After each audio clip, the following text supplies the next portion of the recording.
नमस्कार, स्वागत है आपका डॉक्टर साहिब में और मैं हूं आपके साथ सौम्या राठी। डॉक्टर साहिब के आज के एपिसोड में हम ये जानने समझने की कोशिश करने वाले हैं कि आँखों को धूप, धूल और आंधी इन चीज़ों से कैसे बचा कर रखा जाए। और इस बारे में जानकारी देने के लिए आज हमारे साथ मौजूद हैं डॉक्टर सुनील कुमार सिंह, जो कि बिहार के सबसे जाने माने नेत्र रोग विशेषज्ञों में से एक हैं। सबसे पहले डॉक्टर साहब नमस्कार, बहुत बहुत स्वागत है आपका। नमस्कार, धन्यवाद सौम्या। डॉक्टर साहब, धूप, धूल और आंधी ये चीज़ें आँखों को काफ़ी ज़्यादा परेशान करती हैं, काफ़ी इरिटेट करती हैं, तो इन चीज़ों से आँखों को कैसे बचाएं? निश्चित ही अभी का जो मौसम है सौम्या, उसमें आँख को बचाने की ज़रूरत है। अभी का मौसम है कि गर्मी है, गर्मी के साथ कभी कभी ड्राई धूल भरी आंधी होती है, कभी मौसम के मिजाज बदलते हैं तो एक प्योर प्रॉपर आंधी होती है, उमस भरी होती है। तो इसमें निश्चित ही आँख को बचाव की ज़रूरत है। देखिए, इसमें एक तो वो धूप कर्कश होता है, आँख पे वो दिक्कत करता है, आँख के रोशनी में दिक्कत कर सकता है आँख को। तो आप ज़रूर सनग्लास का प्रयोग करें और सनग्लास बड़ा हो जो धूप से भी बचाए आपको। और बड़ा होने से क्या होता है कि अचानक अगर धूल भरी आंधी हो तो आपको फॉरेन बॉडी से भी बचाना है। नहीं करने पर या छोटा चश्मा पहनने पर आँख के अंदर इस धूल भरी आंधी में फॉरेन बॉडी जा सकता है। आँख में अगर मान लीजिए धूल भरी आंधी से आँख में फॉरेन बॉडी चला जाए, धूल धक्कर जाए उसमें तो ऐसे में अगर धूल धक्कर जाने से आँख में इन्फेक्शन होने का चांसेस रहता है, जिसमें आँख में लाली होगी, आँख से कीचड़ आएगा, आँख से पानी आएगा। बहुत सारे केसेस अभी आ रहे हैं। तो ऐसे केसेस में हम लोग एंटीबायोटिक आई ड्रॉप देते हैं। और ख़ासकर बहुत लोगों को ऐसे धूल से और केमिकल से आँखों में एलर्जी होती है।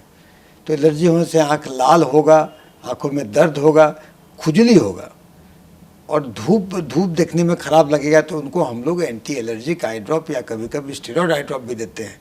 मगर इसके साथ ही अगर फॉरेन बॉडी कण मोटा हो गया तो कभी कभी आँख में पानी से आँख धोने के बाद भी नहीं निकलता है, तो नेत्र चिकित्सक से मिल करके उस फॉरेन बॉडी को निकाला जाता है।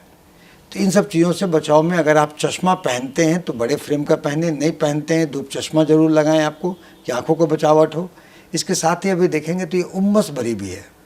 तो उमस भरी में क्या होता है आपको कि उमस भरी में आपको अगर ऑयली स्किन है तो आँख के अगल बगल आप देखेंगे आईलिड में इन्फेक्शन होगा, दाने होंगे, जिसको कि स्टाई कहते हैं या कलेजन कहते हैं। तो ऐसे केसेस में निश्चित ही उसको एक तो एंटीबायोटिक लें, खाने का, डालने का, और उसको सेकें कि वो जख्म ठीक रहे। और नहीं होने के लिए हाइजीन मेंटेन करें।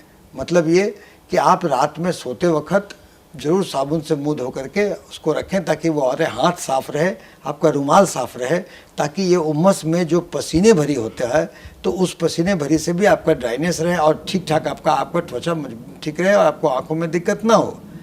और ऐसे में जैसे आप चश्मा लेते हैं तो चश्मा अगर पहनते हैं जिस पावर का, तो फ्रेम बड़ा जैसे हमने कहा, और चश्मे पर एंटी रिफ्लेक्शन कोटिंग और अल्ट्रा वायलेट कोटिंग हो, ताकि इतने कड़े धूप में जो हार्मफुल रेज है वो आपके आँख को इफ़ेक्ट नहीं कर सकें। तो इसके लिए वो एक तो ये हुआ। अब बड़ा रहने पर होगा क्या कि उसमें धूल कण सब कम जाएंगे, फॉरेन बॉडी आँख के अंदर नहीं जाएगा, तो आपके आँख को प्रोटेक्शन होगा। तो वो आप लगा लें। और आँखों में मान लीजिए कि आप अगर देख लेते हैं कि इस मौसम में आप निकले और तो आँख में निश्चित ही आँखें आपको छोटी हो जाएंगी, बहुत धूप कड़ा होता है। तो आप अगर व्हीकल से निकलें, अगर टू व्हीलर है तो हेलमेट लगा लें वाइज़र के साथ, फोर व्हीलर है तो भी आप चश्मा लगाएं आपको। और कहीं भी अगर अन्यथा जाने की ज़रूरत न हो तो इतने बड़ी गर्मी में लू में बिना अकारण न घूमें। अगर घूमना ज़रूरी हो तो आँख को बचा के रखें, सनग्लास लगाएं, ग्लासेस पहनते हैं तो ग्लास लगाएं, फ्रेम बड़ा हो, आँखों के अंदर कोई किसी तरह का गंदगी ना जाए। अगर गंदगी जाए तो पानी से आँख को धोएं। और धोने के बावजूद भी आँख में अगर कीचड़, पानी, लाली, आँख सुबह चिपकना हो, इसका मतलब इन्फेक्शन हुआ है। तो इन्फेक्शन के लिए एंटीबायोटिक आई ड्रॉप का प्रयोग करें। अगर एलर्जी है तो एंटी एलर्जी, अगर आँख में खुजली होता है, पानी आता है, तो वो आप एंटी एलर्जिक आई ड्रॉप का प्रयोग करें। और इन सब चीज़ों से आँख के फॉरेन बॉडी चला जाए तो उसको निकलवा लें। ऐसे करके आँख को अभी के मौसम में आँख को बचा के रखना है। जी, उम्मीद करती हूँ कि डॉक्टर साहब ने जो सारी बातें बताई हैं आपने उन्हें ठीक तरीके से सुना और समझा होगा। इसी के साथ जल्द मुलाकात होगी अगले एपिसोड में। तब तक के लिए अगर वीडियो को फेसबुक पर देख रहे हैं तो पेज को लाइक करें, यूट्यूब पर देख रहे हैं तो चैनल को सब्सक्राइब करें। कमेंट सेक्शन या मेल बॉक्स के माध्यम से आप बता सकते हैं कि डॉक्टर साहब से आपके और क्या सवाल हैं। धन्यवाद।